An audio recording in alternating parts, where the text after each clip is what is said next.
Okay, it looks like we're live. Thank you very much for your patience, everyone. Beat it by the buzzer. Okay, how long was I? Okay, it's still 12 o'clock. All right, great.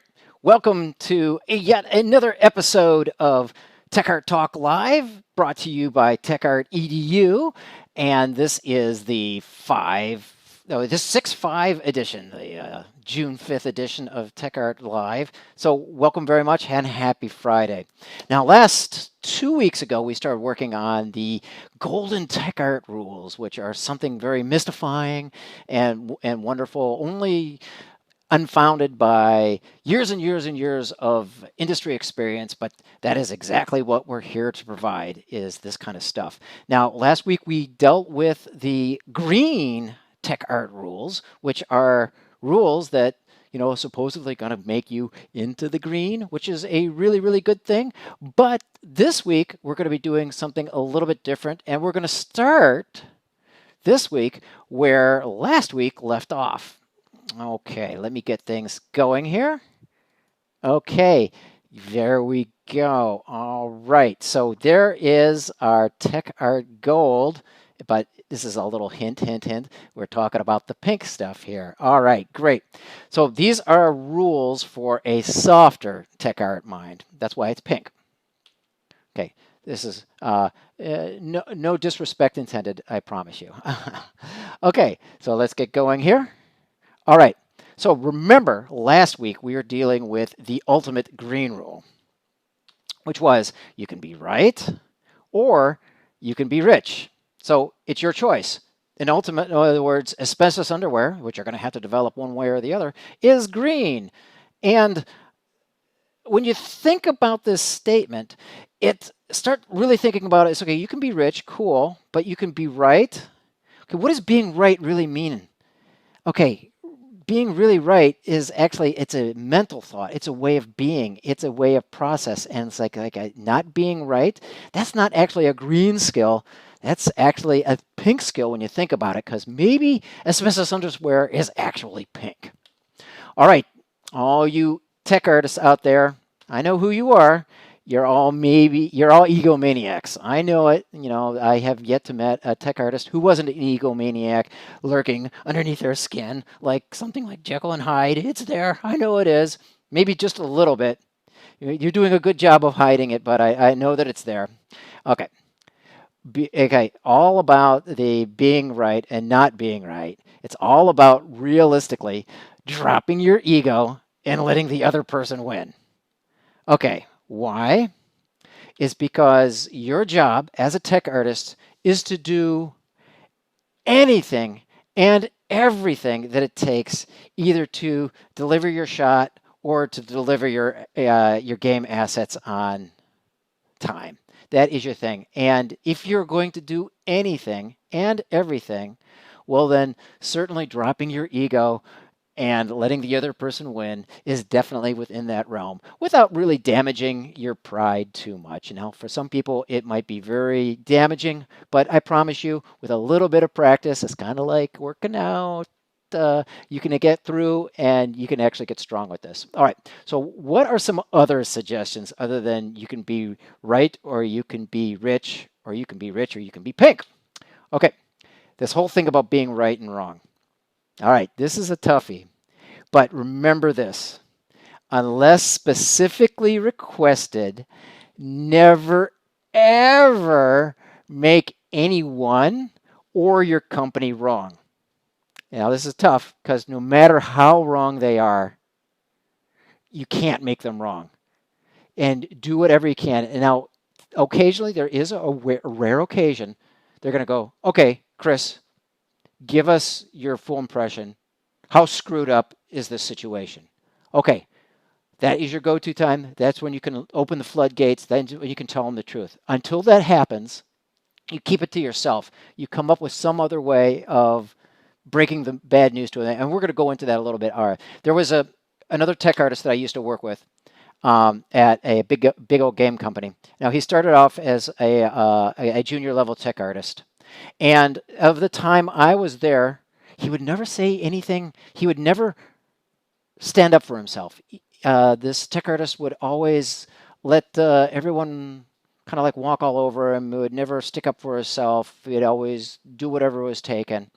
Okay, fast forward a few years. That tech artist is now my boss. I kid you not. And a lot of that has to do with the fact that when he was interacting with people, this tech artist was never wrong.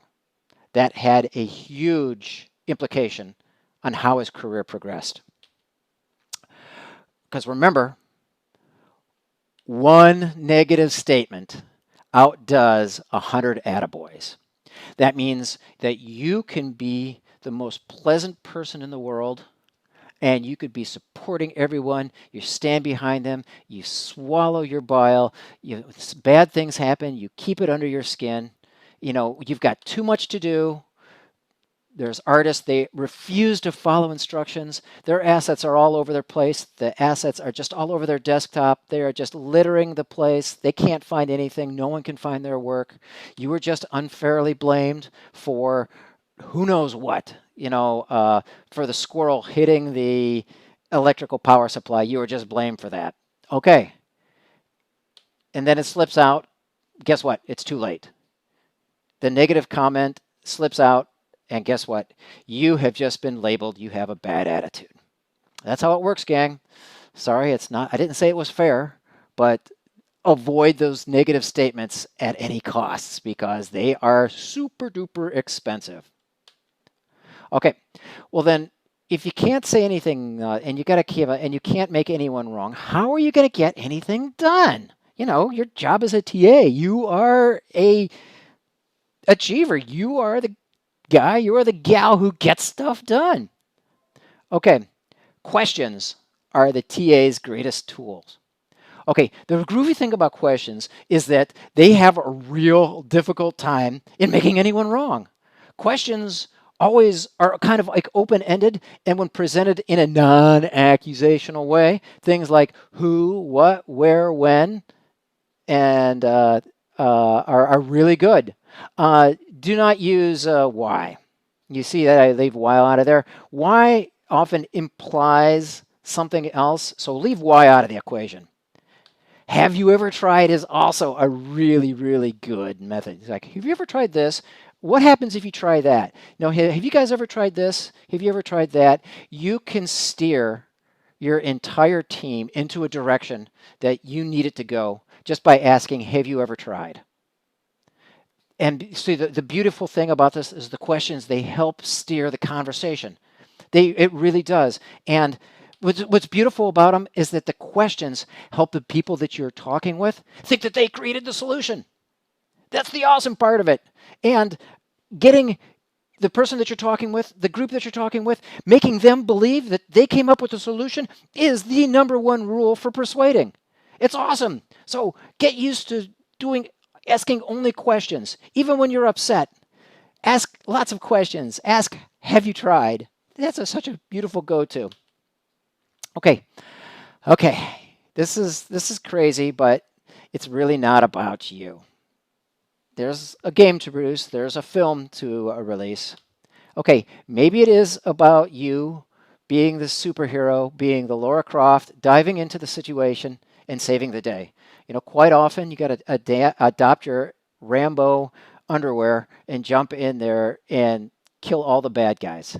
It's really about making them, that means your company and your coworkers, making them right. You got to find some way of making them right. And you got to make them feel great about themselves. When you make the people feel great about themselves, then they feel great about their jobs. And they're going to love it. Okay, there's a tech artist in my life who is very, very close to me. And this tech artist, whenever they dealt with anyone else, the people went away always feeling really good. Now, this person was eventually labeled as the Velvet Gauntlet because this person was so pleasant and so pleasing to be around that whenever this TA reprimanded everyone or kind of got the team to move around and change things because all hell was breaking loose, people would go away from the meeting going, gosh, I think we just got our butts handed to us. But, I feel good about it. That's the serious. Okay, what should be going on inside of your head is this internal question. Is what am I doing at this specific moment in time to make them look good? Everything that you do, everything you say should be about making the other person look really good. What are you doing to make them look good? And a super awesome strategy for doing just that is always under promise and over deliver. All right. It's awesome on so many ways. It's really hard. I don't know if we have enough time to go into all. But just forget about the opposite. The opposite is really inconceivable. Don't even bother going into the opposite of, I'm not even going to say doing the opposite. Under promising. It makes you look humble. It makes you look pragmatic. It makes you look realistically. It makes you look like a team player. It makes you look like you're there to help and support everyone. You're getting the MVP, the minimal viable product, out the door. This is what people love. Producers love this. They want to get done with good. But in your head, you're already strategizing. How can I over deliver? Oh, this is what's really good. So once again, it not only makes you look like a good, subservient, humble person who's going to support the team, of which you are anyway, but under promising makes you look that good. And then when you over deliver, guess what? It doesn't make you look good. It makes your leads and your supervisors and your bosses look good to their bosses. That's it, gang. This is the ultimate thing. When you make your leads and your supervisors look good to their bosses, they're going to love you for it. They're going to come to you every time. They're going to do that because you are there to make them look good, and they know it. So, under promising and over delivering is a fantastic base strategy. Okay, here's the OberTa rule. This is the foundation. If you can't do anything else, do this. Be a yes if person, so that 100 times a day, people are going to come up to you a day and say, "Tech artist, can we do this? Tech artist, can we do that?" And you just realized, that they just asked you to go to the moon and back, but really you only have the assets to kind of like build a little cardboard space shuttle and maybe some scissors and some tape to put it all together. Your job as a tech artist is that you are being paid good money to come up with lots and lots of solutions. So if you are saying yes if, so where are the solutions to all these problems? So you should have tons and tons of solutions. There's always more opportunities out there. So bring them to them. They love the opportunities. They love the suggestions. Once again, it puts them in charge. Never, ever, ever, and this is really tough, gang, be a no because person. And sometimes it just feels so good when you're in a meeting and you're really pissed off. There's fires raging and you're just upset with the world and you're just hating life. And they say, well, can we do this? And it's just absurd. Once again, they've asked you to go to the moon and they've given you a G.I. Joe and some cardboard in order to do it. So can we go to the moon? And it just feels so good to say, nope, forget it. Guess what? Avoid doing just that. From first-hand experience, just please avoid doing that. Once again, when you become a no because person, you develop the bad reputation. You get your bad attitude. You want to avoid being a bad attitude because a tech artist ultimately is a person that works with the other artists, and one way or the other, unless you're the tech artist who is assigned the world's greatest, hardest problem, and they sequester you to the basement and they keep throwing you Cheetos and Pepsi and say, don't come out until the problem is done, you're going to have to be a yes if person. Because guess what? Yes, I know that certain programmers and certain producers, this is quite okay. But for TAs, it's not allowed. You can't be a no because person. In fact, while you're at it, just get rid of no out of your vocabulary altogether. And just get rid of it altogether. So just replace no with just all of the possible alternatives that you can find. Every single option, every single ability, ask more questions. And then when you ask more questions, you come up with all of these great ideas. Some of them are good ideas. Some of them are bad ideas. A lot of the time, they won't even know that they're bad ideas. This is the crazy part. But give them lots of choices because it makes them feel like they're in charge. And this is going to be coming at you. And so when you're empowering people, you're putting them in power. You're putting them in charge. There's going to be a lot of promises. So get in. In fact, there's so many promises floating around in here that you got to do something. And this is the technique what you got to do in order to keep your career going steadily. Is that there are so many possible. Don't even bother trying to remember all the processes. It's just too much. If you end up focusing, it's kind of like lies. Lies are really difficult to keep track of because there's too many to remember, and promises are the same way. So don't even bother trying to remember the promises. Instead, as soon as you can, over communicate. That means, in other words, get it in writing before you or anyone else forgets. Follow up every hallway conversation, every waterside chat with an email. Don't do a text. Don't do an Instagram. Don't do a Facebook. Don't do an instant messenger. Create an email. Why do we do emails? Is because emails are easily recorded and emails are easily filed, and emails are easily recalled and found again, and you can use metadata in order to sort them all, and they just work really well. That all those other formats, they might be good for temporarily purposes, but they don't save your ass in the long run. And because never assume that people understand. They will nod their heads and go, uh-huh. And it's not until you send them that email that they realize, well, maybe there wasn't so much of a good understanding. Don't get disheartened. That's a great situation. That is a place you want to be. You say, okay, cool. They really didn't understand the situation. And you march over to their office, go and talk to them at their cubicle, really work it out with them, because that's how you really want to do. And as soon as you've had this kind of like course, guess what? As soon as you send out the email, you guessed it, have another conversation with them, just to kind of cement things in place. These are really important. There was an artist. He wasn't really a tech artist, but I think he's a tech artist now, or maybe a CG supervisor that I used to work with. And this guy was always talking to people. And, he had the reputation of that when he was driving home, he'd go through every person in his team and have a quick conversation with them. And they would just go over what they discussed over the day. And he'd just contact people every way. Whenever he was away, he'd be on the phone contacting and talking to people in person. And that was just to kind of reconfirm and re-go over all of what was communicated over the day. I used to think it was a waste of time until I found myself on the unemployment side, and this person is now like king of the world in this company. He's still with his company, and this company will give him anything he wants.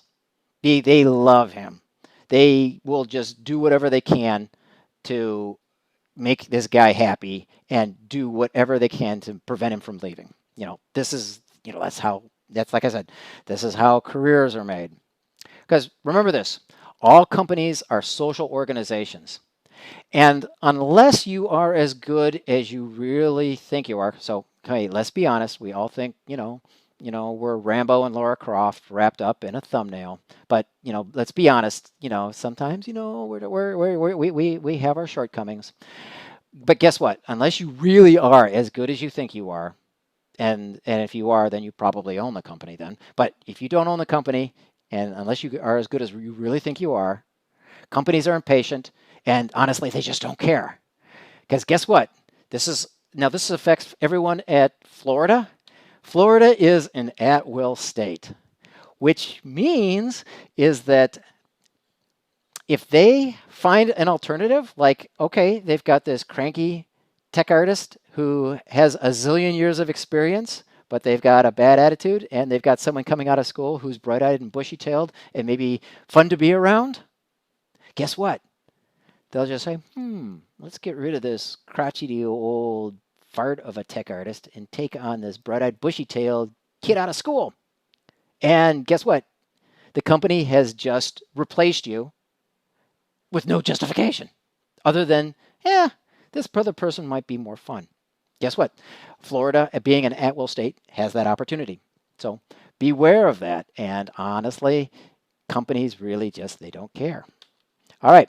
So next week, all right, yeah, here's our stuff. But all things set aside, I hope you're able to take the set of rules that I delivered today and take them to heart. Because even though these are the pink rules, honestly, this is what contributes to the three golden rules. Of course, you're going to go do it. Of course, you're going to get your work done. Of course, you're going to deliver, and of course, you're going to be office.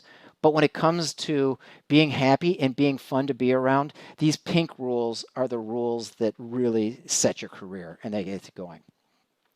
And next week, we are going to be talking about the rainbow rules, which are obviously a lot of the rules and regulations that I've noticed that really help make a career, but they have troubles falling into the gold, the green, or the pink area. All right, please go ahead, send me your requests. Go ahead and check out the Tech Art Live page over on Facebook. Go ahead, please like the page, join the page. Go ahead and click on the subscribe at my YouTube channel. That's the Chris Rhoda YouTube channel. And then tell me what you want to know. If there's any topics that you think would be a good Tech Art Talk Live conversation, please go ahead and tell me. I love hearing them. Hearing what you guys want really helps me motivate me, what I can do to help you guys. And that's what I'm here to help you guys the best way I can. So please go ahead and contact me, Chris at techartedu.com, and send me your requests. All right. And that's all I wanted to cover this week. Thank you very much for your time. Have a great weekend, and I will see all of you folks on next Friday. Arrivederci. Bye.